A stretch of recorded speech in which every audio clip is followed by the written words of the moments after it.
Very good morning to Doctor, and we are from Group 8. We'll present our group assignment, which is electrical and electronic devices and circuit.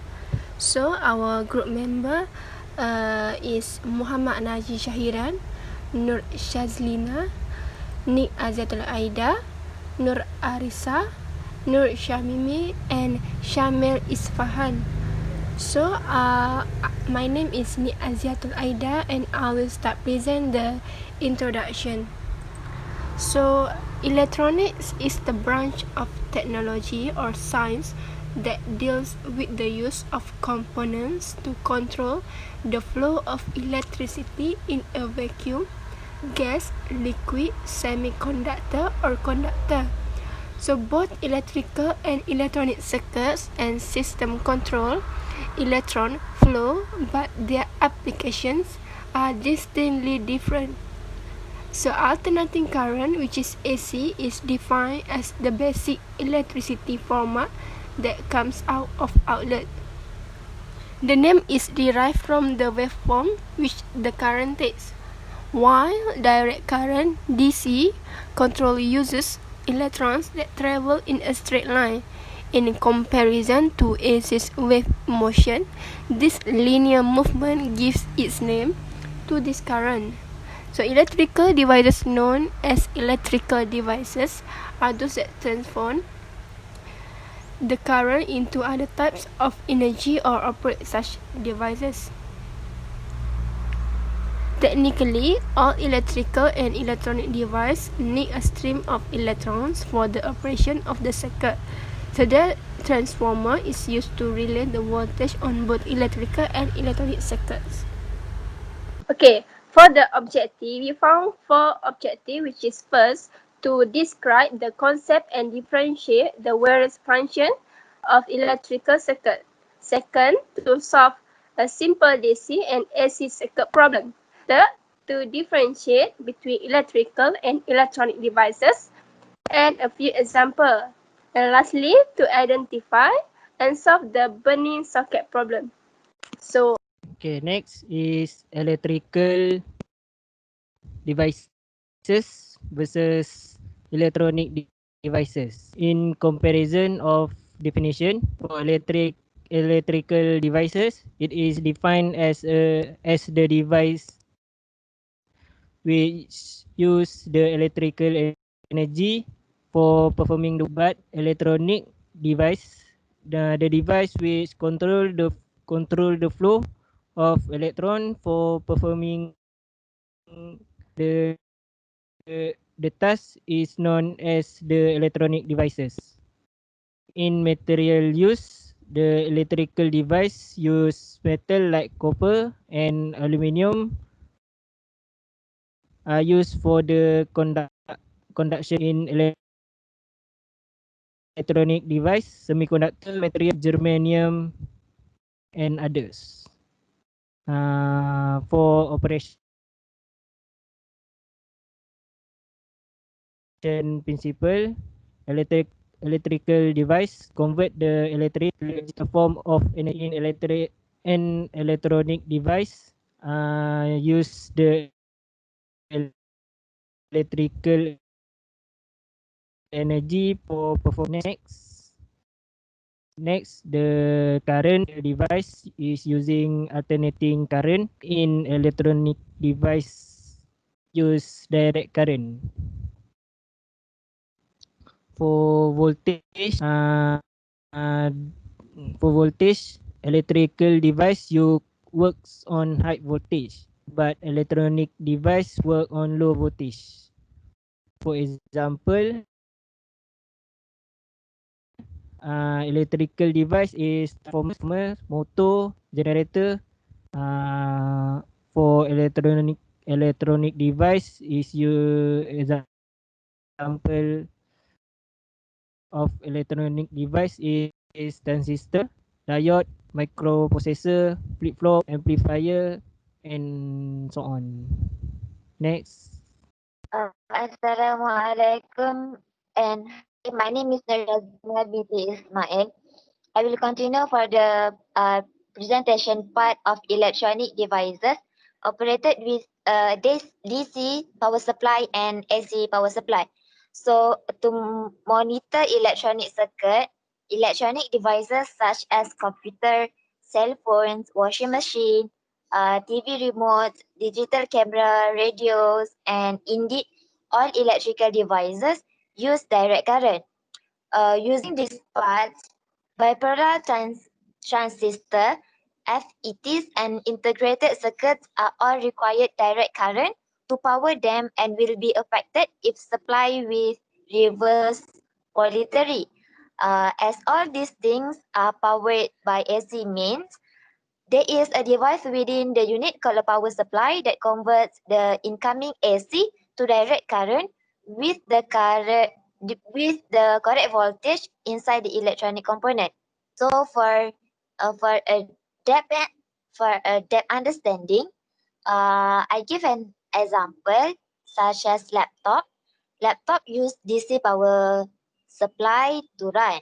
AC power is used to most of wall outlets, which varies continuously but result in a positive current flow. Next example is such as smartphones. Uh, Usually, the phone charger requires DC power. AC is provided by outlet in the home. So next one is washing machine. The power supply system involves a step-down transformer with a primary winding direction linked to a power source and secondary winding form from the first and second secondary winding to minimize the voltage of the AC at a predetermined ratio. So, the first power supply unit is attached to the step-down transformers of the first secondary winding, and the first decrease the AC voltage that is continuously will transform into the first DC voltage that supply to the control unit. So next I will pass for the next presenter. Okay, thank you. Okay, my name is Muhammad Najib Shahiran, and I will explain about reason that may cause the burning sockets. Okay, they have a few reasons that may cause the burning socket. For example, first is loose connection. Loose connection within the hot terminal screws of the outlets will create a gap between two conductors. It causes power to escape, which produce sparks that would result is overheating that called arcing. Okay, next is damaged wires. Wires can get damaged after some years or even months usage, resulting in some worn contact in the outlets. These wires size are reduced and disruption the flow of electricity, further producing sparks and arcing. Okay. Furthermore, is overload circuit. An overload outlet or circuit can cause burn on the outlet. Overloading from a power such can cause a similar situation. Overload circuit or too many appliances connected and operating simultaneously may also have a smoke or burn mark outlets. And the last one is rust or heavy dust. Okay, sometimes corrosion has constructed over time and makes the problem. Besides, dust or dirt can also be the culprit. This can result in heat breakout or allergy. Okay, so I will pass to the next presenter. Good evening. I am ARISSA BALQISH binti ANUAR. I'm going to present about technical issue related to electrical circuit, voltage, current and resistance. For the technical issue related to electrical circuit, a potential fire threat is the unrestricted use of extension cords. It's generally unnecessary power demand on a single socket when home appliances are plugged into a single extension cord, which may not handle that load. Therefore, it indicates overloading of the electrical circuit. Next, a technical issue related to voltage.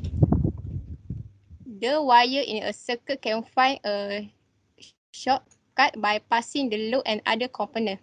Such a connection reasons the same voltage for the cell to flow to the other end of the cell. When it occurs, the high voltage causes the wire to heat up and catch fire. For technical issue related to current, short circuit happen during overloading or when two bar wire touch. A circuit is overloaded when too many current flows, causing heat or wiring to break down and lead to spark and fire. Besides, short circuit takes the form of an arc and causes considerable damage to the system. Lastly, technical issue related to the system. When too many appliances connected to the electrical system, it will cause overload and overheat. Therefore, the wire insulation to melt and ignite, resulting in an electrical fire. The amount of electrical current flowing through a wire is affected by resistance. Then resistance causes increased heat in the wire. That's all from me. I pass to the next presenter. Okay, hi. My name is Shamimi, and today I will present about the solution for burning circuit. Uh, for this burning circuit, we will use fuse in the circuit. Okay. This is the circuit diagram for the hair dryer. In normal operation, the normal flow of current will flow, and the heat will be developed in the fuse element. Generated heat dissipated to the atmosphere. Therefore, the temperature of the appliance, which is a hair dryer, will be maintained. Next slide. Okay, this is the circuit diagram of hair dryer when in the overcurrent. When the overcurrent happen, it will be happen a short circuit flow of current through the hair dryer. When the current flow through the circuit, it will hit the fuse wire, and the electric fuse wire will melt because of the heavy current that flow in the circuit and will cause the broken circuit. The circuit will break and the current will not reach to the hair dryer. If the hair dryer stop working, it is a sign that the fuse is blown. Therefore, after that, we have to check the fuse continuity, and if there is no continuity, the fuse is blown and should be replaced with a new fuse. Okay, that's all from me. So we will go to the next presenter. Thank you, Shamimi. For support the conclusion, we understand that the difference between electrical and electronic is crucial, not just because the two words have different definition, but because of the propensity during technical conversation to abstract or abbreviate very specific language. So, electrical equipment tests electrical current energy, electron flow in a conductor, and transform it into some other form of energy, most likely light, heat, or motion, in simple way. So, electronic devices are designed to control the electric current in way that add useful information to the current. So that's all from our group. Thank you.